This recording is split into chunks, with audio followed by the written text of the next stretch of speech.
be in a better position to deal with violators of the act. But yesterday was spontaneous. And as a police institution, I think that they were right by not, stopping them midway or even at any point. Okay. But just to guard them and ensure they don't go beyond the boundaries. But today, if the police insist, and I expected that today the police should have even issued a letter, a press release, that the MPs are violating the law. Because they are the ones who pass the law in Parliament. And if they are the ones who are being seen also violating the law, what should the ordinary man then do? So I wouldn't fault them for yesterday, but today I'll fault them if they allow certain stuff. Okay.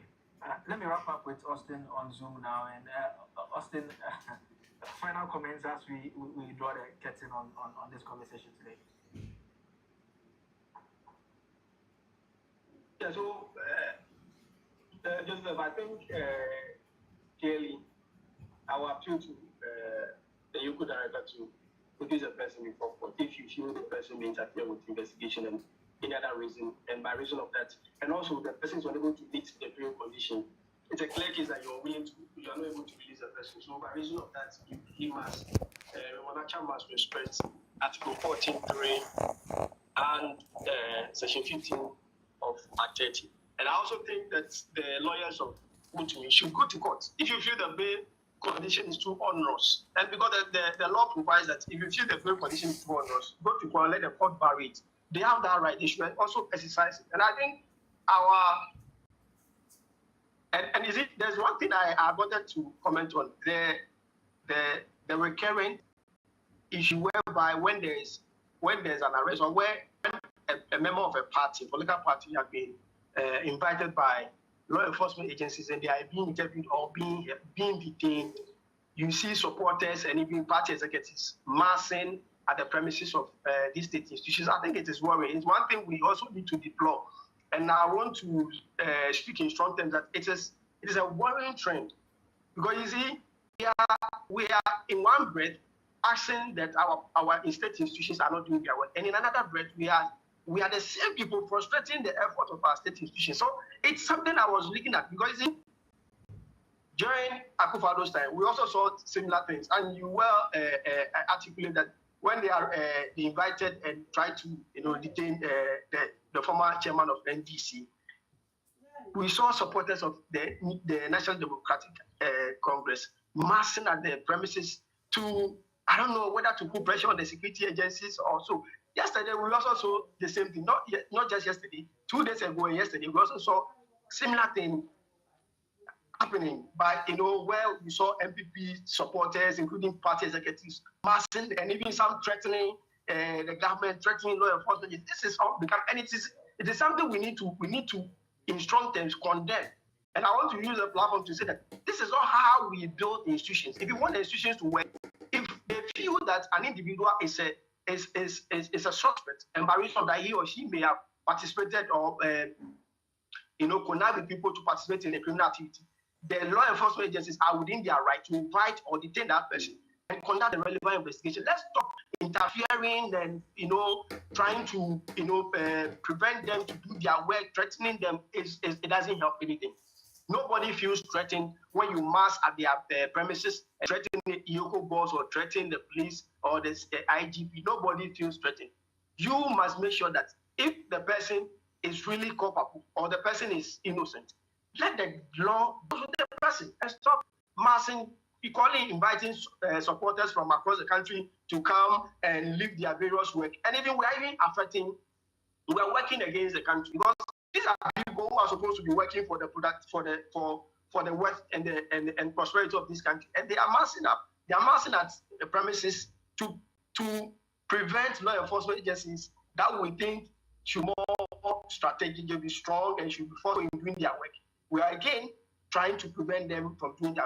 This is one thing we need to we need to deploy in strong terms. And I think the various political parties need to be careful of this and deal with it. All right. Thank you very much. That is Austin Kwabena Brako-Powers. He's a legal practitioner.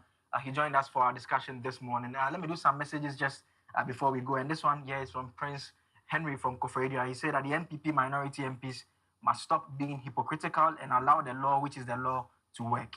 As for Wontumi being sick there, Azankwa, hey, baby, it to me, Wontumi, wow. That's let me take that one again. He said, as for Wontumi being sick there, Azankwa, hey, baby, it to me, Wontumi. Why did MPP MPs led by Afenyo refuse to sleep at Yoko office? The law will work because no one is above the law. That is that one from Prince Henry from Koforidua. There are lots of comments on the Facebook feed as well. The Facebook feed, he said the bill conditions are small.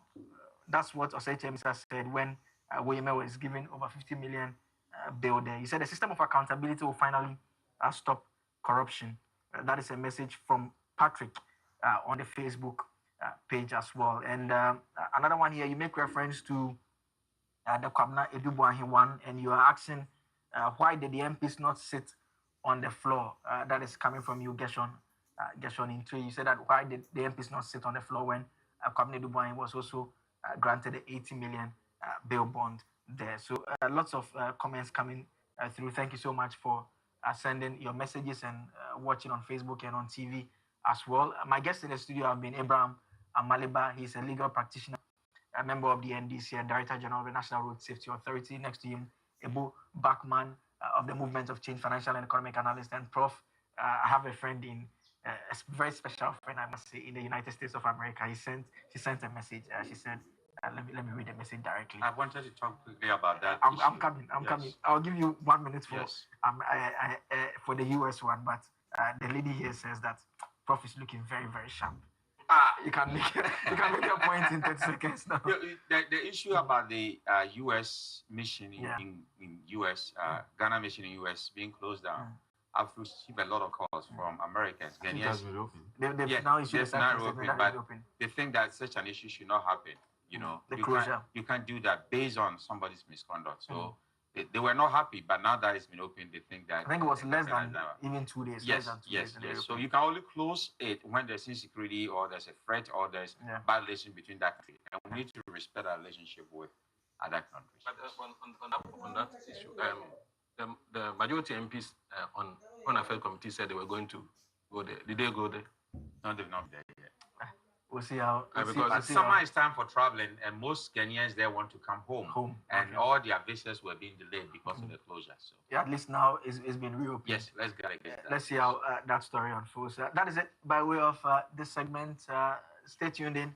We have a lot more for you, exciting conversation for you on the show. Stay tuned in.